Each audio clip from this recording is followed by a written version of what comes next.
संसद में व्यापम घोटाले और ललित मोदी के मुद्दे पर सरकार और विपक्ष के बीच गतिरोध आज भी बना रहा। आज चौथे दिन भी विदेश मंत्री सुषमा स्वराज और बीजेपी के दो मुख्यमंत्रियों के इस्तीफे के मुद्दे पर विपक्ष के हंगामे के कारण संसद की कार्यवाही बाधित रही। लोकसभा और राज्यसभा सोमवार तक के लिए स्थगित। ललित मोदी प्रकरण और व्यापम घोटाले के मुद्दे पर विपक्ष के हंगामे के कारण संसद में इस सप्ताह कोई कामकाज नहीं होने के बीच राजद सदस्यों ने आज कांग्रेस शासित राज्यों में कथित भ्रष्टाचार के खिलाफ संसद भवन परिसर में धरना दिया और देश हित में संसद में सुचारू रूप से कामकाज चलने देने की मांग की। भाजपा के नेतृत्व में राजद सांसदों ने संसद भवन परिसर में महात्मा गांधी की प्रतिमा के समक्ष धरना दिया, जिसमें अकाली दल, तेदेपा और पीडीपी के सदस्य शामिल रहे।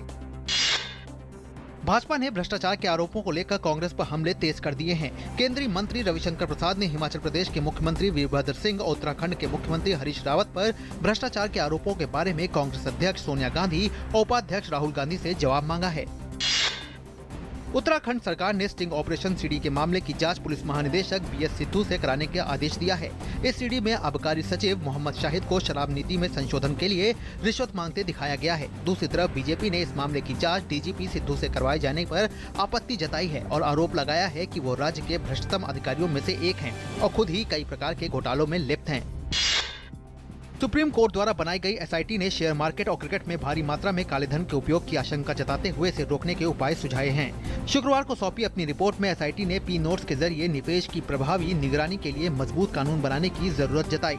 काला धन रोकने के प्रयासों के तहत उसने शैक्षिक और धार्मिक संगठनों को मिलने वाले डोनेशन को भी टैक्स के दायरे में लाने की सिफारिश की है। प्रधानमंत्री नरेंद्र मोदी कल बिहार की यात्रा पर जाएंगे। इस दौरान प्रधानमंत्री कई केंद्रीय परियोजनाओं का शिलान्यास करने के साथ साथ एक जनसभा को भी संबोधित करेंगे। प्रधानमंत्री की ये यात्रा इसलिए भी अहम हो जाती है क्योंकि बिहार में अगले कुछ महीनों में विधानसभा के चुनाव प्रस्तावित हैं। बॉम्बे हाई कोर्ट ने विदेशी मुद्रा विनिमय अधिनियम यानी FCRA के उल्लंघन के मामले में सामाजिक कार्यकर्ता तीस्ता सीतलवाड़ की अग्रिम जमानत 2 हफ्ते के लिए बढ़ा दी है। इससे पहले मुंबई की सीबीआई अदालत ने तीस्ता सीतलवाड़ की अग्रिम जमानत की याचिका को खारिज कर दिया था। इसके बाद तीस्ता ने बॉम्बे हाई कोर्ट का दरवाजा खटखटाया था। सुप्रीम कोर्ट ने All India Pre Medical Test में मुस्लिम लड़कियों को हिजाब पहनकर परीक्षा देने की मांग को खारिज कर दिया है। सुप्रीम कोर्ट ने अपने आदेश में कहा है कि एक दिन हिजाब न पहनने से आस्था गायब नहीं हो जाएगी। चीफ जस्टिस HL दत्तू की बेंच ने CBSE के नोटिफिकेशन को सही ठहराते हुए कहा है कि ये मुद्दा काफी छोटा है। सुप्रीम कोर्ट ने मुंबई बम धमाके के आरोपी याकूब मेमन की फांसी की सजा को चुनौती देने वाली याचिका को स्वीकार कर लिया है। सुप्रीम कोर्ट इस याचिका पर सोमवार को सुनवाई करेगा। मेमन की ओर से दायर की गई याचिका को सुप्रीम कोर्ट की स्पेशल बेंच सुनवाई करेगी।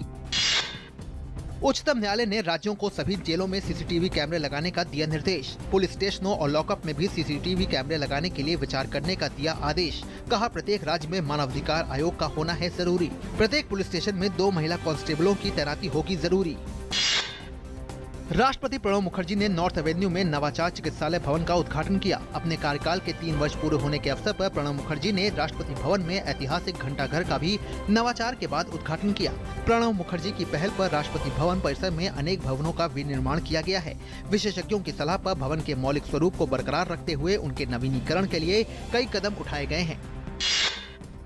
अमेरिकी राष्ट्रपति बराक ओबामा केन्या दौरा, इथियोपियाई राजधानी में भी उनका पड़ाव होगा और ओबामा अफ्रीकी संघ के मुख्यालय भी जाएंगे। अपनी पैतृक भूमि केन्या की ओबामा की ये ऐतिहासिक और राष्ट्रपति के रूप में पहली यात्रा है, जहां उनके पिता का जन्म हुआ था। दुनिया के पहले मलेरिया रोधी टीके मॉस्क्यूरिक्स को मिली हरी झंडी। अफ्रीका में मलेरिया के भीषण प्रकोप की चपेट से शिशुओं को बचाने के लिए 30 साल के गहन शोध के बाद तैयार किए गए मलेरिया रोधी टीके मॉस्क्यूरिक्स को यूरोपीय ड्रग रेगुलेटर ने इस्तेमाल में लाने के लिए हरी झंडी दे दी है। अब इस टीके का उपयोग विश्व स्वास्थ्य संगठन भी करेगा। संगठन ने कहा है कि वह इस साल के अंत तक ये निर्देश जारी कर देगा कि इस टीके को कब और कहां इस्तेमाल करना है। ये टीका 6 सप्ताह से 17 माह तक के बच्चों के लिए है। हॉकी इंडिया के पुरुष टीम के प्रशिक्षक पॉल वैन एस को बर्खास्त करने में बची है सिर्फ औपचारिकता। इस विषय में गठित विशेष समिति ने की पॉल को हटाने की सिफारिश। अंतिम फैसले के लिए हॉकी इंडिया को भेजी रिपोर्ट। पॉल का 6 महीनों से भी कम रहा है कार्यकाल। हरियाणा के 10 साल के शुभम जगलान ने अमेरिका के लॉस वेगास में IJGA world star of junior golf event जीतकर रचा इतिहास। 2 सप्ताह के अंदर जगलान का ये दूसरा खिताब।